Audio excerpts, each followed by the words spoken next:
বেনারস, ঋষিকেশ, হরিদ্বারেও গঙ্গা আরতি হয়, কিন্তু এখন আমাদের কলকাতাতেও গঙ্গা আরতি শুরু হয়েছে।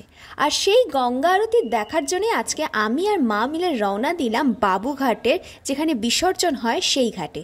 আর আশেপাশে দেখতেই পাচ্ছ গঙ্গাসাগরে মেলায় যাওয়ার বিশাল ভিড়। এখানে তীর্থযাত্রীরা বসে আছে এবং অনেকে এখানেও তীর্থে স্নান করতে এসছে, তাই রাস্তায় তো ভিড়ে একদম ভর্তি। আর কিছুদিন আগেই অমাবস্যার কালী পুজো গেছে, তো সেই মায়ের বিসর্জন হচ্ছে। তো প্রথমে এসেই এই ভিউটা দেখে তো সত্যি দারুণ লাগলো। আর আমি প্রথমবার এসছি বাবুঘাটে, প্রিন্সেপ ঘাটে এসছি, কিন্তু এই ঘাটে আমি প্রথমবার এলাম। তো তারপরে যা হাঁটতে হাঁটতে এগোতে শুরু করলাম, জিজ্ঞাসা করতে করতে এগোতে শুরু যে কোথায় এক্স্যাক্টলি বিসর্জনটা হয়, কারণ অনেকক্ষণ ধরে গাড়ি নিয়ে আমরা এপার ওপার করে গেছি। তাই লাস্টে আমরা গাড়ি এক জায়গায় রেখে আমরা হেঁটে রওনা দিলাম। আর ফাইনালি পৌঁছেছি যেইখানে গঙ্গা আরতি হয়। আর এত ভালো লাগছিল এখানে এসে। আর হাওয়া তো মানে উড়ে বাবা, ঠান্ডায় তো একদম হাত পা কেঁপে যাচ্ছে। তো এখানে একটা জায়গায় বললো যে মাটিতে বসেই তোমরা সামনে থেকে দেখতে পাবে। তো আমি তো কোনো কিছু না ভেবে সোজা এসে মাটিতেই বসে পড়লাম। আর এই গঙ্গা আরতি শীতকালে সন্ধে 6টার সময় হয়, আর গরমকালে সন্ধে 7টা থেকে শুরু হয়। তো আমি তো অলরেডি বসে পড়েছি আরতি দেখার জন্য।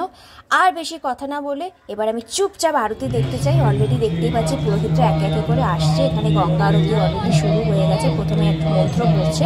তো তোমরাও আমার সঙ্গে গঙ্গা আরতি দেখতে থাকো। আর ভালো লাগলে অবশ্যই লাইক, শেয়ার, কমেন্ট, সাবস্ক্রাইব করতে ভুলো না কিন্তু।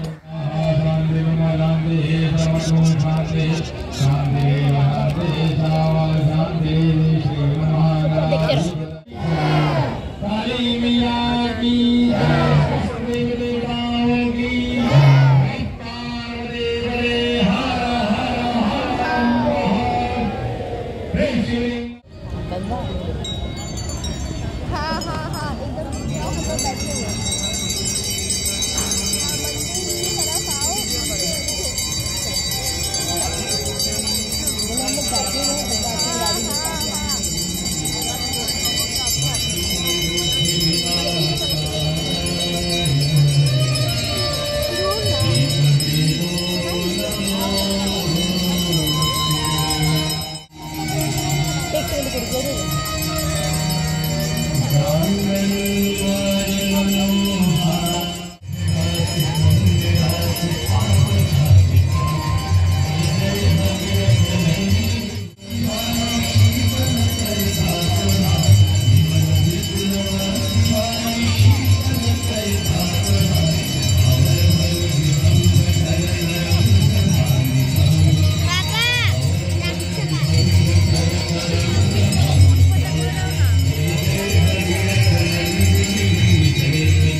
আরতি দেখা কমপ্লিট।